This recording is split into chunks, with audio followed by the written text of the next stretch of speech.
बुजुर्ग मुसलमान हमारे कमरे में आए, बोले बाबा जी देश में इस समय जो हाल है या जो हालात हैं इसके बारे में आप क्या लगता है, मुसलमानों के तो पीछे पड़े हैं। तो मैंने उनसे कहा कि मुसलमान होना अपने आप में गर्व की बात है, मुसलमान होना एक फख्र की बात है, बशर्ते कि वो मुसलमान हो।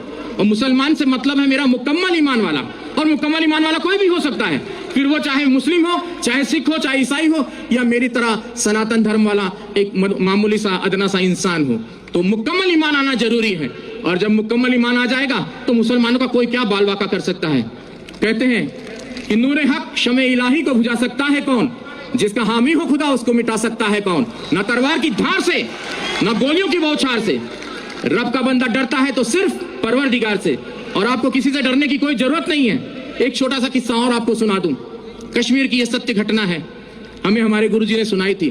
कहते एक मुसलमान जो सवेरे की नमाज होती है, फजर की शायद मेरे ख्याल से वही होती है, तो वो नमाज के वक्त वो जो है अपने घर से खुमचा बोलते हैं, छोटा सा ऐसा ठेला होता है जिसमें वो छोले और आलू उबाल कर घर से वो ले जाकर बेचते थे। तो बड़े ही अल्लाह के बंदे थे, बहुत ही ईश्वर की इबादत करने वाले बंदे थे। तो वो खुमचा बेचते थे और अल्लाह अल्लाह करते रहते थे। जो आता था उनको जो भी पैसा देता था वो उस पैसे को लेकर वो वहां खत्म कर देते थे मामला। तो वो खुमचा चला लेते थे और दे देते थे किसी को, और कोई भी उनको, अब ऐसे भी लोग थे उस भीड़ में जो उनको खोटा सिक्का देकर चले जाते थे, और वो अल्लाह अल्लाह करने वाले व्यक्ति, उनका ध्यान सिक्के पर ना होकर अपने अल्लाह पर रहता था। ऐसे काफी दिन गुजर गए।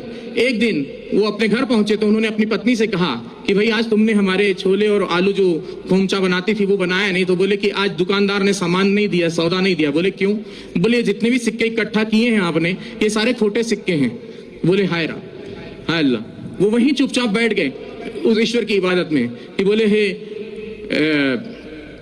या अल्लाह ये खोटा सिक्का तेरी दुनिया में तो नहीं चला, क्या मेरे जैसा खोटा सिक्का तुझे कबूल होगा? तो उसने उसी वक्त वहां पर एक नूर प्रकट हुआ और आवाज आई कि उस थैली में हाथ डालकर देख।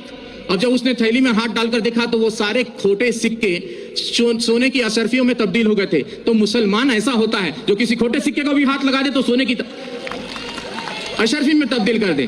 तो इस चीज का ख्याल रखना चाहिए, मुसलमान को किसी से घबराने की जरूरत नहीं है। और मैं पहले से और काफी दिनों से, मुझे एक व्यक्ति ने कहा कि बाबा जी अब आप कलमा पढ़ के मुसलमान हो जाओ। तो मैंने कहा मुझे कलमा पढ़ने की जरूरत नहीं, मैं खुद ही पहले से जन्मजात ही मुसलमान हूँ। और मुसलमान का मतलब यह नहीं कि कलमा पढ़कर ही हो सकता है, मुकम्मल ईमान कहीं भी आ सकता है, चाहे वो हिंदू में आए, चाहे मुस्लिम में आए, चाहे सिख में आए, चाहे ईसाई में आए, चाहे किसी यहूदी में आ जाए, किसी में भी आ सकता है। मुकम्मल ईमान आना जरूरी है।